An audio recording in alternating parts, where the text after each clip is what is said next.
నమస్తే అండి. మన సనాతన వైద్య ఛానల్ని ప్రతి ఒక్కరు షేర్ చేస్తూ సబ్స్క్రైబ్ చేసుకోండి. ఎందుకంటే అనేక అద్భుతమైన ఔషధాలు ఎంతోమంది ఇలాంటి వైద్యులు మీకు యూట్యూబ్లో కానీ సోషల్ మీడియాలో చెప్పలేదు. వాళ్ళన్నీ చిట్కాలు చెప్పి పెద్ద వైద్యులు వాళ్ళే పెట్టుకొని వాళ్ళ దగ్గరికి పేషెంట్లు వచ్చిన తర్వాత ఇద్దాము అనుకుంటారు. నేను నిజమైన ఫార్ములాని మీకు చెప్పేస్తున్నాను. ఇలాంటివి ఎన్నో వైద్యాలు చెప్తాను కాబట్టి ప్రతి ఒక్కరు ఈ వీడియోని సబ్స్క్రైబ్ చేస్తూ ఛానల్ షేర్ చేస్తారండి. ఇప్పుడు ఏ ప్రాబ్లంకి అంటే సోరియాసిస్ అనే చర్మ రోగం. అది వన్స్ ఒకసారి వచ్చింది ఎలర్జీ అంటే సామాన్యంగా పోదండి, అంతే. ఖచ్చితంగా అది ఒకసారి వచ్చింది అంటే అందరూ ఇచ్చే మందుల్లో పోదు. దీనికి ప్రత్యేకంగా కావాల్సిన మొక్కల్లోనే ఒక 5-6 మొక్కలతోనే ఇది పోతుంది. అది నేను మీకు తెలియజేస్తాను. పెన్ను బొబ్బెరత్తుకొని నీట్గా రాసుకొని మీకు మీరుగా చేసుకోండి. దీనికి ముఖ్యంగా కావాల్సిన పదార్థాలు ఏంటంటే ఇక్కడ చూడండి, సుగంధ పాల.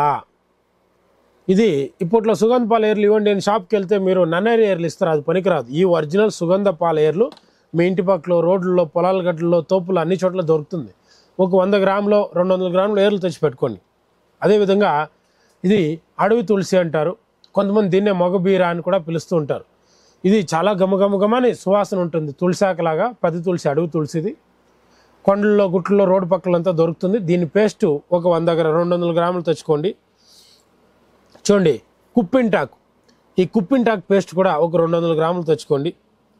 అదేవిధంగా మనకు ఉమ్మిత్తాకు, నల్ల ఉమ్మిత్తాకు పేస్ట్ ఒక 200 గ్రాములు.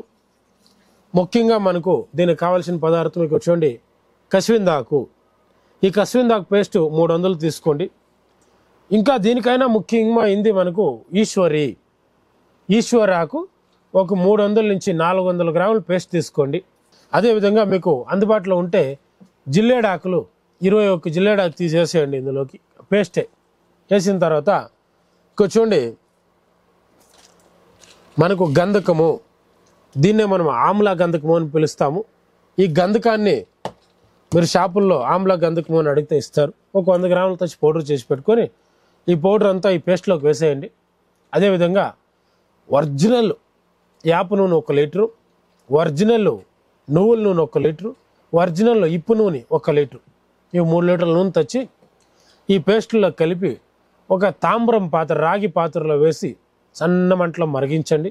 దీన్ని మరిగిస్తూ ఈ పేస్టులు అంతా ఇమురిపోయి రసమంతా పోయి ఆయిల్ మాత్రమే మిగిలింది అన్నప్పుడు దించి పెట్టుకొని దీన్ని ప్రతిరోజు శరీరం పైన మీకు తల, ఒళ్ళు, చేతులు, కాళ్ళు ఎక్కడెక్కడ ఉందో అలర్జీ, ఎందుకంటే అది వచ్చింది అంటే చాలామందికి బయటికి వెళ్ళలేరు, చూపించుకోలేరు. చుట్టాలు, మర్యాద, అవమానము, చిరాకు, పొట్రాగా, రాళ్ళు, ఉదరం, చాలా ఇబ్బంది ఉంటుంది. సోరియాసిస్ ఒకటి వచ్చింది అంటే దానివల్ల ఈ గజ కుష్టి అంటారు, గజ కుష్టి ఉన్న, సోరియాసిస్ ఉన్న చాలా చర్మ రోగాలు దీంట్లో వెళ్ళిపోద్ది. ఆయిల్తోనే అప్లై చేసుకుంటూ వచ్చారంటే తగ్గుతూ వస్తుంది. అదేవిధంగా నేను మీకు మన ఛానల్లో కడుపులో కూడా మందులు చెప్పిన్నాను, దాన్ని కూడా చూసి కడుపులోకి దీనికి వాడుతూ వచ్చారంటే శాశ్వత పరిష్కారం సోరియాసిస్కి.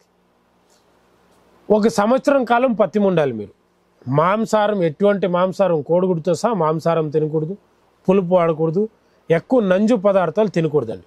ఇవి వదిలేసి 1 సంవత్సరం కాలం మామూలు ఆహారాలు తిన్నారంటే కొంతమందికి నెల, 2 నెలలు, 3 నెలలు, 5 నెలలు, 6, 7 నెలల్లో కంప్లీట్ సోరియాసిస్ వెళ్ళిపోద్ది. ఎన్నేళ్ళుగా ఉన్నా మళ్ళీ రాదు. దానివల్ల దీన్ని ప్రతి ఒక్కరు మీకు మీరుగా చేసుకోవాలని కోరుకుంటూ ఖచ్చితంగా కడుపులోకి మందులు వాడండి. రక్తశుద్ధికి, అలర్జీలు పోవడానికి మందులు చెప్పినాను, దాన్ని కూడా వాడుకోండి. మీ సమస్య నుంచి బయటపడి నేను కోరుకుంటూ ఈ వీడియోని ముగిస్తా ఉన్నాను. నమస్తే.